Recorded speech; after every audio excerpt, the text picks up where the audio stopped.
Hello, I'm Get, and welcome to Lenna's Inception. This is a game that I've been following for a while and has recently released alpha version 6, so I decided that was a good time to make a video showing how great this game is. So the first thing you need to know is that you move with the arrow keys, so easy as anything, nice simple, you can move diagonally or just in lines, very easy. And if I move across the screen, you'll get a little introduction that explains the bottom left has your 3 active items, and you just use them pressing the corresponding buttons. The important one at the moment is C, as that is my little wooden sword. So, these are little bats you can see flying around. They always drop a heart, or at least everyone I've killed so far has dropped a heart. And if you can't quite reach the heart that it's dropped because you've killed it through a wall, if you can swing your sword at it, then you'll be able to pick up the heart that way. So let's keep moving and try and find our way to a dungeon, as dungeons are how you advance in this game and find new weapons and armour, at least from what I've been able to tell. Now if I hit enter, it will open up the menu. There will be a tooltip later on that brings this up, but it can take a while for that to come up, so I thought I'd just let you know that one now. And this is your inventory screen, but I've got no other items, so those aren't coming up at the moment. The important thing here is the map there. The bright square being the one that you're currently stood in, and then the grey squares being anywhere else that you've discovered. And the little faded out skulls are where dungeons are, so you want to head towards those, as if you can get to one, then you can get better weapons and things, and access to more areas, as there are different things that you can't currently break, such as the grass that you'll see around, or as I think it's referred to as bushes, that block your way at the moment with the wooden sword, but the second sword can break through them. So, other things I believe that you need to be able to smash in the future, such as those rocks down there. Those are often blocking your path, so I believe you'll be able to find your way through them in the future. That guy down there is a ranged guy. He shoots fireballs when he notices you, but I've not yet actually been able to reach one, so I don't know how much damage or anything they do or how hard they are to fight, but they do like to do that teleporting thing. Oh goodness, and he's actually near me. He's far too high a level for me at the moment. Now that is a dungeon entrance there, so I don't know how hard it will be to fight. That noise is that skeleton throwing things at me. But let's head over and enter through the door and see what it is. So I'm hoping that at the top saying this was a level 1 dungeon means that the dungeons set their levels according to your level, sort of when you enter it, or how many you've defeated, as otherwise that could be quite concerning. Now, I don't know what the cardboard boxes are for. I saw them in a previous dungeon and couldn't smash them open then, can't now. Not entirely sure what they're there for, but I'm sure they will have a purpose. As you can see, the exit to this room has locked itself, and those brighter coloured blocks in the middle there are movable and have to be moved to the tiles that have the squares on in order to open the door. That's the same kind of puzzle that I saw in the dungeon that I was in when I was just sort of messing around with this game myself. So I think this type of puzzle will be in the level 1 dungeon always. Let's quickly complete that. This will now save itself, so you don't have to complete it every time you enter this room. Here we go. Many obstacles, such as the bushes, stand in your way. You need an item to get past them. In this case, that would be the sword over there. So let's kill these green guys. Fortunately, the terrain is actually helping us a lot with that, and we can go get it. So now we can use this. So there's 2 ways to use it. Press the button it's bound to, swing it, or hold it down and you keep it drawn, which just seems to then be that you run at enemies, and if they get hit by it, it it deals damage. I think that's what it means by the thrusting. Very useful to be able to break the bushes now to get the health and the money. I haven't found a use for money yet though, but I found that if you've smashed open a load of bushes when you didn't need to, then when you come back they will no longer drop hearts, so it can be useful not to just run around randomly smashing every bush you come across, as that will actually impede your progress. Now we deal a lot more damage to the blobs, which is great. So we've got the dungeon map, so we can see where the treasure is. There we go, this one tells you the menu with the start button. So, using the arrow keys, select a slot, and press X or Z to swap items. So yes, some items on the right hand side can be used from the inventory screen. For example, if I open this, you can see the map of the dungeon there.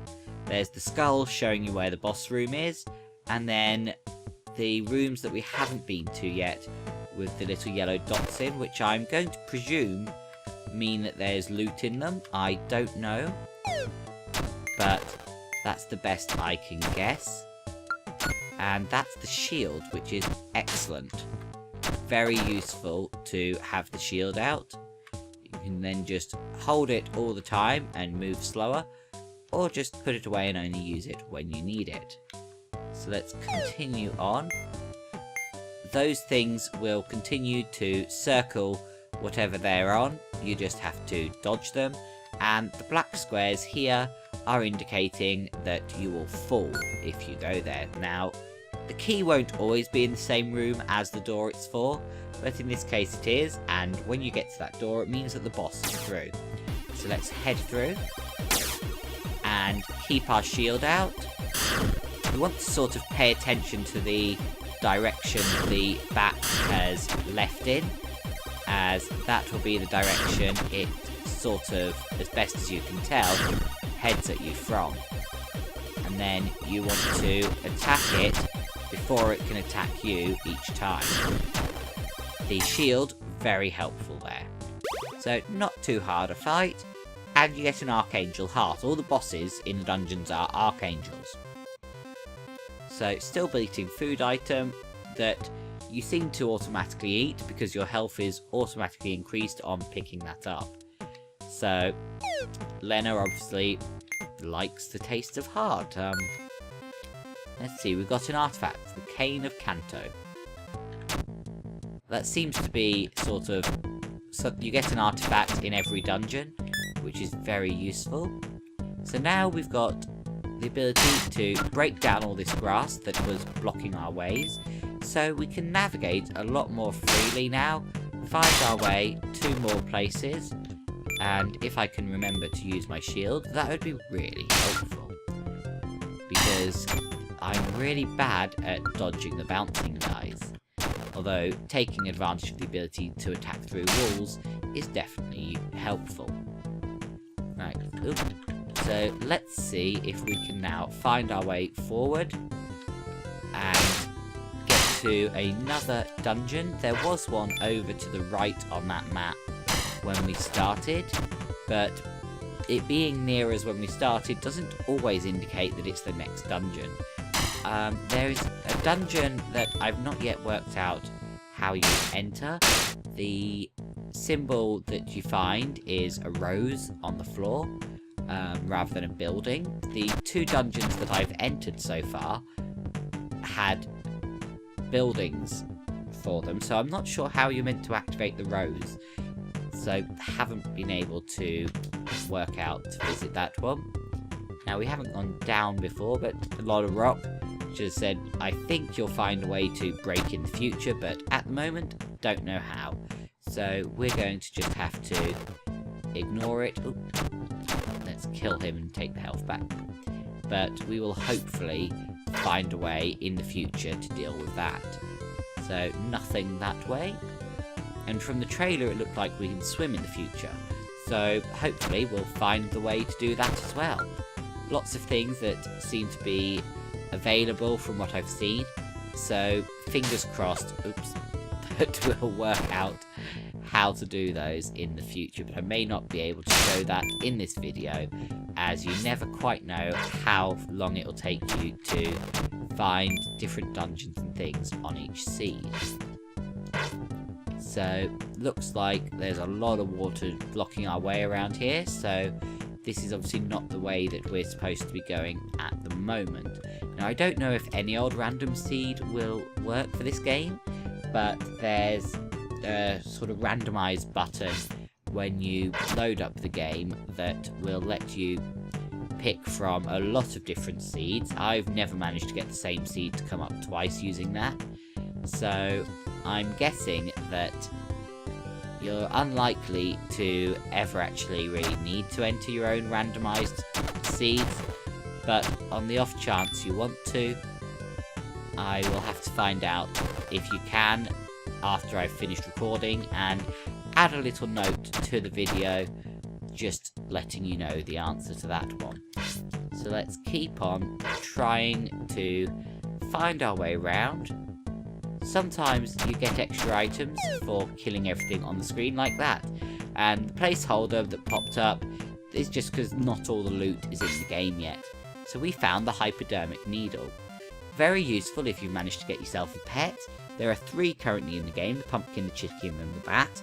I've only used the pumpkin so far. It distracts enemies, occasionally attacks them, and is generally actually very helpful. It just bounces away behind you. And there's the whistle you can also find in about the same kind of way I've just found this needle, that if the pet gets hurt you can send it away until you're in a safer place, and then if it dies the needle will let us bring it back. I don't know if the needle's multiple use or not.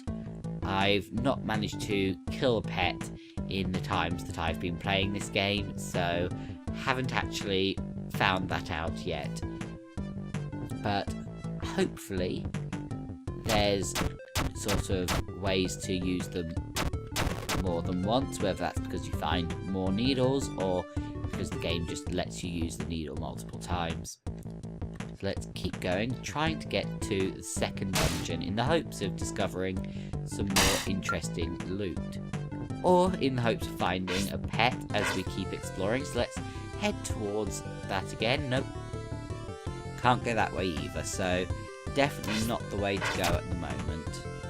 Let's head up here and take out that guy and see what we can do.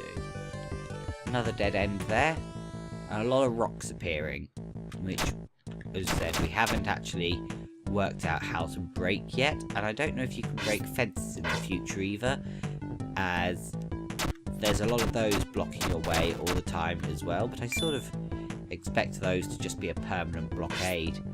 So it looks like there's a couple of bosses to the south. Oh gosh. So let's keep on hopefully navigating our way down towards those. Let's see how we're doing. We're now level with one of the bosses, so let's keep trying to head round to that one if we can. Okay, that's an awful lot of water, so definitely looks like we need to find out how to swim before we can do that. Let's continue on then. Oh, trying to get around to another one, there we go. Oh, and we've unlocked the whistle. Now, I don't know if that will still be sat there. Yes, lovely. So there we go. Now you can control your pets a little better with that. And from what I can tell, just looking at the layout of the map, one of the future weapons will be able to cut down the trees, as there's often those blocking your path forward. Ooh, didn't actually want to go up, just wanted to back away. Let's get the shield out and take these guys on in a bit of a better position. There we go. Placeholder for higher money. Oh, that's the other dungeon that I've been in before. It's not too bad, or at least it wasn't. I don't know what it will be like as a level 2. So let's head forward. There we go. Let's go in and see what we can do. So, level 2 dungeon. Now, last time, you just had to clear this, and things happened, but last time it was a sealed room, not this rather large one. Oops, accidentally using the wrong button. I had the shield on the Z key last time, so just keep making that mistake. So there we go. A room where it's sealed in and there's the grass, which is just very useful for healing more than anything else. But so's the bat. So there we go. We're sorted. Might as well leave alone the rest of the grass. So, more cardboard boxes. Oh. And the room has sealed itself. I'm going to presume it's just a kill all the enemies thing. So, let's navigate around and try that. There we go. Lovely. It's very Zelda-esque in a way, this, especially that kind of room. Which is a really nice thing, you know. Oops, let's stop being attacked by that. There we go. Oh. Let's try and keep this up. There we go. Now, I don't know what boss this will be, because I've not actually killed 2 bosses in one run. So, I haven't got a clue what I'm looking for. Oops. You can see over there a cracked bit of wall on the left.